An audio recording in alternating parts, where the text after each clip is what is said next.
Picture this. You step outside your front door, and the afternoon sun is just, like, absolutely blazing. Right, casting those really hard, sharp shadows across your lawn. Yeah, exactly. You might even have to squint against the glare. But at the exact same moment, you're getting absolutely soaked by a torrential downpour.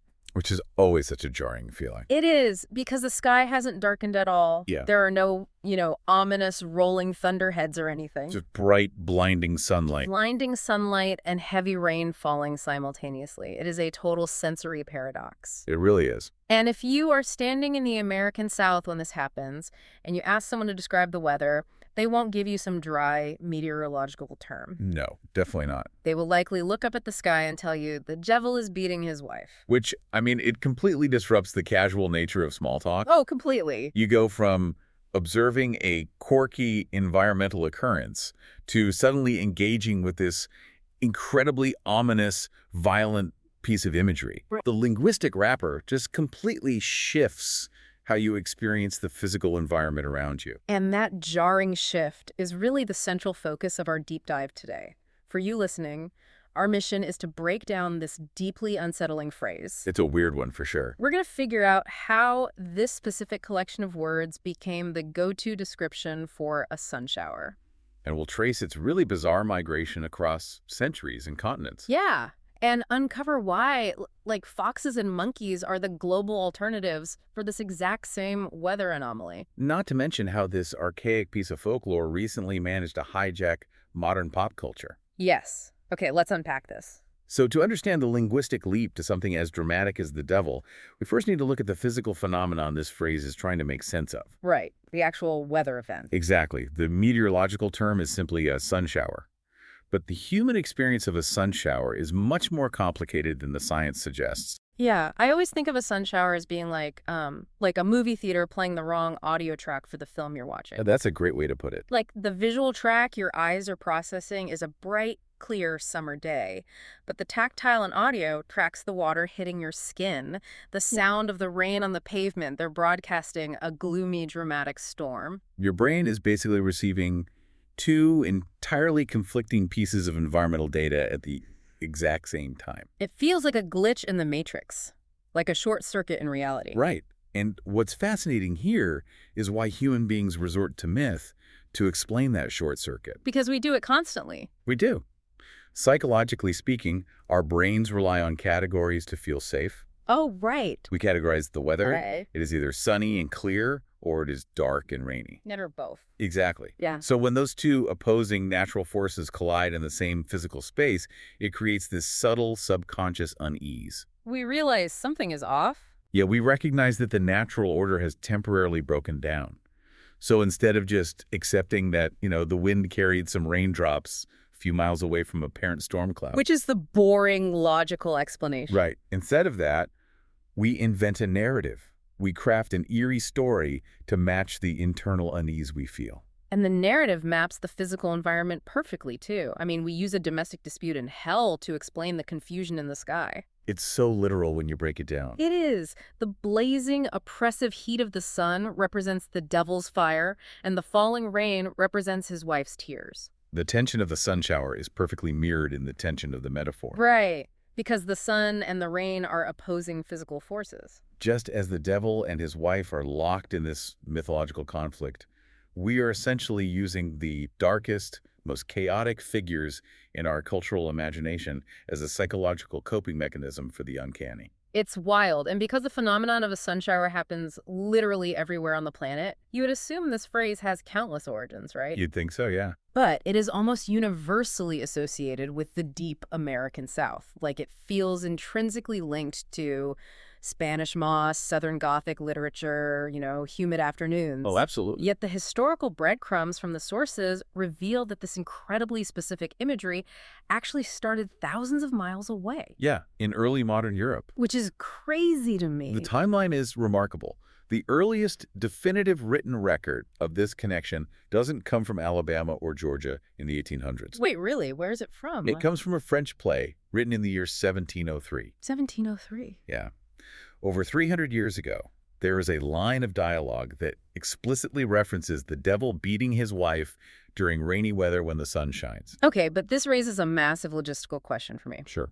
How does a stray line from a 1703 French play cross the Atlantic Ocean and become like a foundational piece of slang in the American South? Right, especially back then. Yeah, we were talking about an era long before global communication or the internet. Well, the mechanism of that transfer is human migration. Mm. During the 17th and 18th centuries, large populations of French Huguenots, who were Protestants fleeing religious persecution in Catholic France, they migrated to the American colonies. Ah, okay, so they physically brought the phrase with them. Exactly. Many of them settled in regions like South Carolina. Mm. And you also have the heavy French colonial influence in Louisiana. Right, right. So they brought their language, their folklore, and their colloquialisms with them when they came over. And they drop this dark, evocative phrase into an environment that is already prone to incredibly dramatic, sweltering, unpredictable weather. It was a perfect match. The southern climate was essentially the perfect petri dish for a phrase like this to thrive and embed itself into the regional identity. Yeah, it takes root there because the environment literally demands a dramatic vocabulary. That makes so much sense. But the phrase didn't just travel to America. It continued to mutate back in Europe as well. And here's where it gets really interesting, because the evolution of this phrase takes a turn into the absurd. It really does. In 1738, so just a few decades after that French play, the famous Anglo-Irish satirist Jonathan Swift uses a variation of this expression in his writing. Right, the Gulliver's Travels author. Exactly. But Swift adds a deeply specific, bizarre detail. He writes that the devil was beating his wife behind a door with a shoulder of mutton. With a shoulder of mutton, it's so weird. A literal piece of meat. Yeah, and the shoulder of mutton is one of those historic details that perfectly illustrates how colloquial language functions in the wild. I have to challenge this premise, though. Oh. Yeah, because Jonathan Swift is the guy who wrote A Modest Proposal. You know, the satirical essay suggesting the impoverished Irish should eat their own babies. Right. He was a master of the grotesque and the absurd. So how do we know Swift was actually recording genuine folklore here? That's a valid point. Isn't it highly likely he just invented the mutton part? Or, like, even popularized the whole wife-beating devil concept in the English language just to be edgy and provoke his readers? It is a fair skepticism, especially with a satirist like Swift. I mean, he certainly loved to shock his audience. Exactly. However, linguists and folklorists generally agree that in this specific work, it was a piece called A Complete Collection of Genteel and Ingenious Conversation. Swift's explicit goal was to catalog the absurd, everyday slang he heard people using in parlors and taverns. Oh, so he was documenting it, not inventing it. Right. He wasn't inventing the slang. He was mocking it by documenting it. He captured a highly mutated variant of the street language of his day. Wow. So taking your earlier point about linguistic natural selection, this is almost like looking at the fossil record of an evolutionary dead end. Yes, that's a great way to put it. The phrase is basically a living organism. Some anonymous person in a tavern adds a shoulder of mutton to the joke because it sounds ridiculous. And for a brief window in the 1730s, that mutation survives in the population. That is wild. That is the perfect way to look at it. If a community likes an addition, they repeat it, and the mutation spreads. And if they don't, it just dies out. Exactly, it falls away. In this case, the core genetic material of the idiom the devil and the contradiction of the weather survived the Atlantic crossing and thrived. Well, the mutton, thankfully, lacked the staying power. Yeah, it was bred right out of the language. Which is probably for the best. But that idea of an idiom surviving only because it perfectly captures the mischief of the moment brings us to how the rest of the world handles this exact same sensory paradox. Because the sky glitches everywhere, not just in France or the American South. Right. And the global variations we found in the sources are incredible, and they rely on a completely different cast of characters. They really demonstrate that the human impulse to mythologize a sun shower is a universal instinct, even if the cultural paint we use looks completely different. Yeah, so like in Japan, the cultural paint is animal folklore. When the sun shines during a rainstorm there, it is called Kitsune no Yomeri, Which translates to the fox's wedding. the fox's wedding. Which is a brilliant cultural translation of the exact same unease. In Japanese folklore, the kitsune, or fox, is a highly intelligent, shape-shifting trickster spirit. Ah, a trickster. Yeah, they are famous for creating illusions and deceiving humans. So when the weather itself feels like an illusion, you know, when it's raining but the sky is clear, it feels like nature is playing a trick on you. Blaming it on the ultimate trickster spirit makes total logical sense within that mythology. It does. And we see a very similar thread in South Africa. There, a sun shower is known as a monkey's wedding. Another trickster animal. Right. Monkeys are animals deeply associated with mischievous, playful chaos in the natural world. So you have trickster foxes and chaotic monkeys. Oh, yeah. And then, circling back to Europe, we found that in places like Hungary and even parts of France, they combine the demonic with the matrimonial. Oh, right. The mashup. In those cultures, the devil isn't just beating his wife. He is beating his wife and marrying off his daughter at the exact same time. I mean, the multitasking is genuinely impressive. It really is a busy day in hell.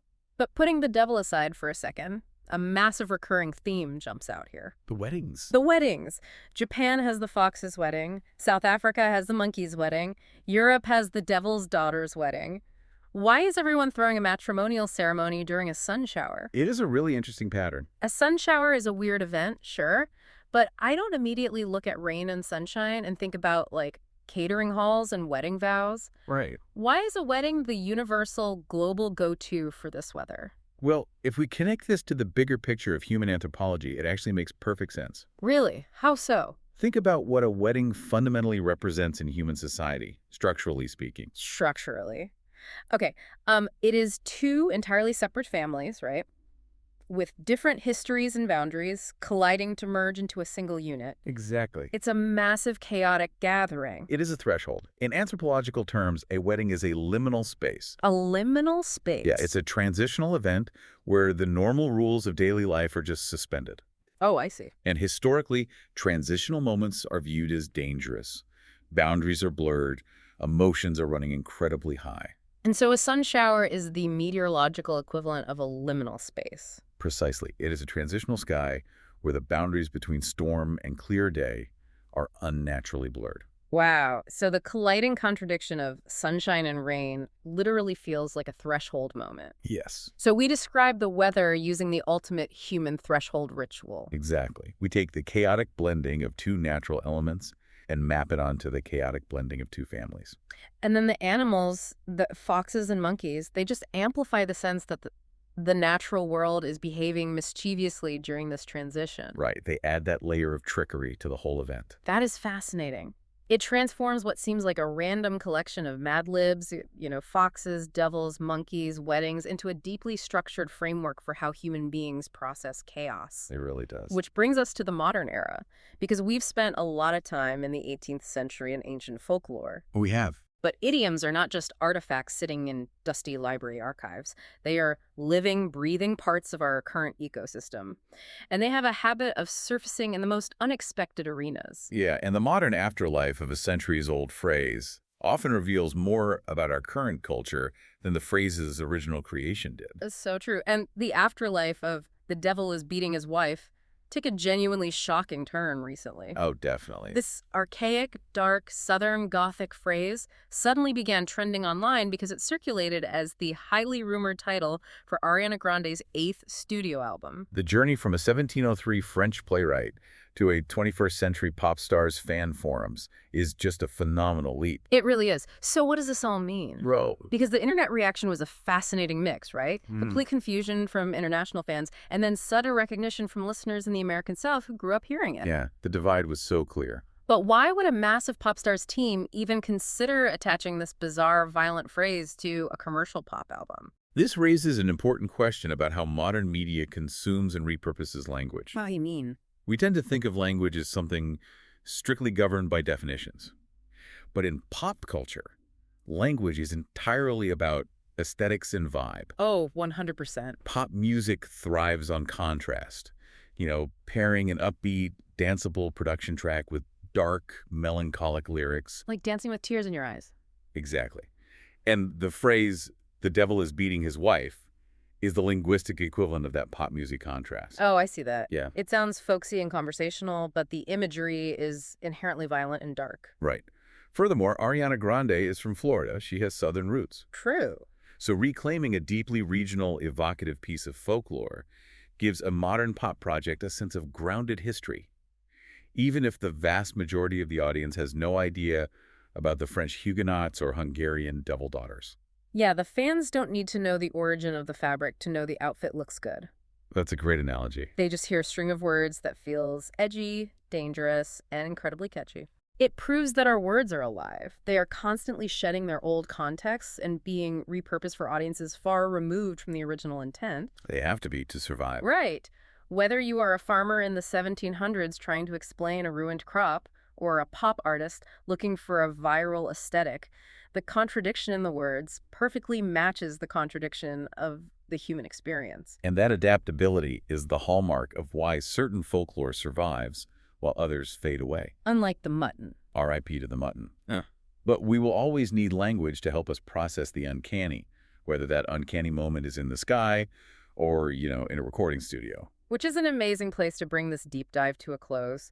Think about the terrain we just covered today. It was a lot. We started with the sheer sensory glitch of standing in a sunny rainstorm. Yeah. We traced human migration to see how a French play infected the American South. We interrogated Jonathan Swift's bizarre fixation on mutton. We attended mischievous international weddings for foxes and monkeys and ended up analyzing the aesthetic choices of a modern pop star. It is a testament to the wild, unpredictable journey of human language. It really is. At the very least, the next time a sun shower rolls through your neighborhood, you will know the global weight behind what you're witnessing. You will certainly never look at a sunny day with a sudden chance of rain quite the same way again. You really won't. But before we sign off, I want to leave you with a final, lingering thought to mull over. Okay. The materials we reviewed made a brief but vital mention of climate change. Right, which changes the whole context. Exactly. As global temperatures shift and climate change creates increasingly unpredictable weather patterns, it is inevitably going to bring about storms,